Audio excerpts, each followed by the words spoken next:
فلسطین اور اسرائیل، کچھ لوگ یہی چاہتے ہیں کہ یہ پوری دنیا کی نظر میں ایک کمپلیکس میٹر بن کے رہے۔ ہم ہمیشہ سے یہی سنتے آئے ہیں کہ ان دونوں ملکوں میں زمین کا مسئلہ ہے، لیکن معاملہ اس سے کہیں زیادہ ہے۔ آج کی اس ویڈیو میں ہم اسی بارے میں بات کریں گے۔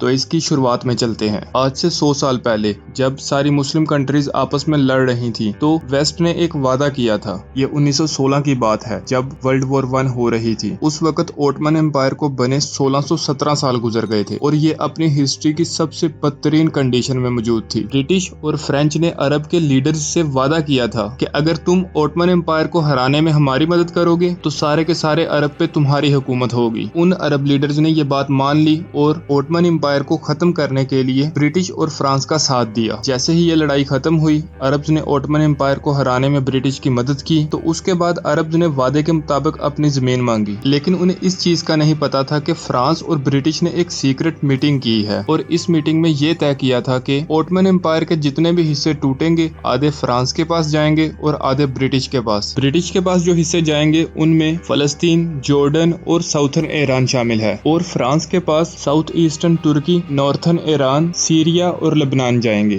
اسے سائکس پیکوٹ ایگریمنٹ کہتے ہیں۔ لیکن جیسے ہی عربز کو ان ایگریمنٹ کے بارے میں پتا چلا تو وہ بہت ہی شوکڈ ہوئے کہ وہ نان عرب مسلم لیڈرز کو نان مسلم لیڈرز کے کہنے پر نکال رہے تھے۔ اب فلسطین پر برٹش کا قبضہ تھا۔ اسی دوران یورپ میں کچھ ان یوزول چیزیں ہو رہی تھیں، یعنی زائنسٹ موومنٹ کی گروتھ اور اس کے انفلوئنس میں بہت ہی اضافہ ہو رہا تھا، اور اس موومنٹ کے حق میں سخت لوبنگ کی جا رہی تھی کہ تمام یہودیوں کی فلسطین میں مائگریشن کی جائے اور فلسطین کو ایک یہودی لینڈ کے طور پہ ریکگنائز کیا جائے۔ اسی لیے 1917 میں برٹش کو یہ اعلان کرنا پڑا کہ وہ جوئش کو فلسطین میں جگہ دیں گے۔ اسی لیے تو 90% فلسطینی پاپولیشن کے باوجود بھی برٹش نے فلسطین یورپی زائنسٹ کے حوالے کر دیا۔ ہسٹورینز تو آج بھی اس چیز پہ ڈیبیٹ کرتے ہیں کہ کیوں برٹش نے فلسطین زائنسٹ کو دے دیا۔ ابھی اس وقت فلسطین میں صرف 10% ہی یہودی تھے۔ جیسے ہی 1922 میں یورپین یہودیوں کی امیگریشن شروع ہوئی، 1935 آنے تک ان کی آبادی 27% تک پہنچ گئی، جس کی وجہ سے فلسطین کے لوگوں کی زندگی میں کافی مشکلات آ گئیں۔ فلسطینیوں نے اپنے یہ مسائل برٹش کی ہائر اتھارٹی تک بھی پہنچائے، لیکن انہوں نے ان کی ایک بات نہ مانی۔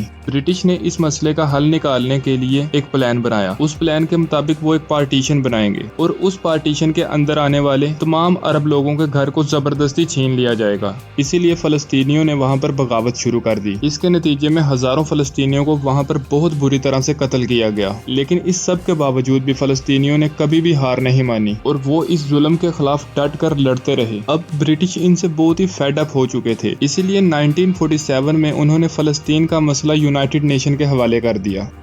یونائٹڈ نیشن نے فلسطین کو 2 ٹکڑوں میں بانٹ دیا، ایک جوئش کے لیے اور دوسرا عربز کے لیے۔ اب یہاں جیسا کہ آپ کو پتا ہے کہ جوئش تو صرف 1/3 تھے، لیکن اتنے کم ہونے کے باوجود بھی انہیں 55% حصہ دیا گیا۔ اسی لیے فلسطینیوں نے اسے ریجیکٹ کر دیا، لیکن جوئش نے تو اسے خوشی خوشی مان لیا۔ اب یہاں مسئلہ یہ ہے کہ یہودیوں نے اسے مان تو لیا، لیکن ابھی بھی وہ اور زمین کی ڈیمانڈ کرتے ہیں، اور بعد میں تو انہوں نے فلسطین کے کچھ شہر اور گاؤں بھی زبردستی خالی کروا لیے۔ اصل میں یہودی وہاں پر برٹش کے جانے سے پہلے جتنی بھی زیادہ زمین لے سکیں لینا چاہتے تھے۔ صرف ایک رات میں لاکھوں فلسطینیوں کو ان کی کنٹری سے نکال دیا گیا تھا، اور اس سے بھی برا یہ کہ 2 بہت بڑی سپر پاور یعنی امریکا اور سوویت یونین، ان دونوں نے ہی اسرائیل کو ایز اے کنٹری ایکسپٹ کر لیا تھا۔ اور یہ دن یعنی 15 مئی 1948 فلسطین کی ہسٹری کا ڈارکسٹ ڈے ہے۔ ان سے ان کا گھر، ان کا ملک، ان کی آئیڈینٹی، ہر چیز چھین لی گئی تھی۔ اور ابھی صرف یہی برا نہیں ہوا تھا کہ 19 لاکھ لوگوں کو اپنی جگہ سے نکال دیا گیا تھا۔ 78% فلسطینی ہسٹری میں پہلی بار بے گھر ہو چکے تھے۔ 530 گاؤں اور بے شمار شہروں پر قبضہ کر لیا گیا تھا۔ 15,000 لوگوں کا قتل کر دیا گیا تھا۔ لیکن یہ سب کچھ تو ابھی شروعات تھی۔